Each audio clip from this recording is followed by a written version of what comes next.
மொரட்டு கார சட்னி லவர்ஸ் யாராவது இருக்கீங்களா? அப்போ உங்களுக்கு தான் இந்த கார சட்னி ரெசிபி மறக்காமல் நோட் பண்ணி வைங்க. அப்போ தான் நெக்ஸ்ட் டைம் நீங்கள் இட்லி இல்லை தோசை ஊற்றும் போது தேவைப்படும். ஃபஸ்ட்டு ஒரு மிக்ஸி ஜார் எடுத்து அதில் பட்டை மிளகாவை இந்த மாதிரி குறைன்னு அரைச்சி வச்சுக்கோங்க. அதுக்கப்புறம் உங்ககிட்ட சின்ன வெங்காயம் இருந்தால் போட்டால் இன்னும் டேஸ்ட்டாக இருக்கும். என்கிட்ட பெரிய வெங்காயம் தான் இருந்துச்சு. அதனால பெரிய வெங்காயம், உப்பு, கொஞ்சோண்டு தண்ணி சேர்த்து நல்லா நைஸாக அரைச்சி எடுத்துக்கோங்க. இதை பார்க்கும்போதே எனக்கு சாப்பிடணும் போலே டெம்ட் ஆனிச்சு. அதுக்கப்புறம் அடுப்பில் எண்ணெய் சட்டி வச்சுக்கோங்க. எண்ணெய் சட்டி பார்த்தீங்கன்னா நான்ஸ்டிக்காக இருந்துச்சுன்னா ரொம்ப நல்லாயிருக்கும். ஏன்னா இதுக்கு லைட்டாக அடி பிடிக்கும்.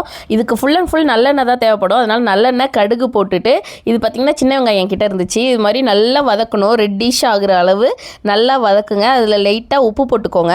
சின்ன வெங்காயம் நல்லா வதங்கினோன்னா நம்ம அரைச்சி வச்ச பேஸ்ட்டையும் அதிலே போட்டுக்கலாம். இதை பார்த்திங்கன்னா நல்லா ஸ்லோ குக் பண்ணணும். அப்போ தான் இது டார்க் கலரில் வரும். இது அப்படியே மெரூன் கலர் ஆகும்.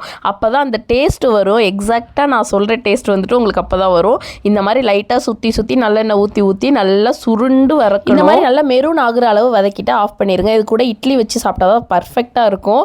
தோசையாக இருந்தாலும் ஓகே தான். இந்த மாதிரி சட்னியை நீங்கள் ட்ரை பண்ணி பார்த்துட்டு டேஸ்ட் எப்படி இருக்குன்னு சொல்லி மறக்காமல் சொல்லுங்கள். இன்னொரு ரெசிபியில் பார்க்கலாம். டாடா.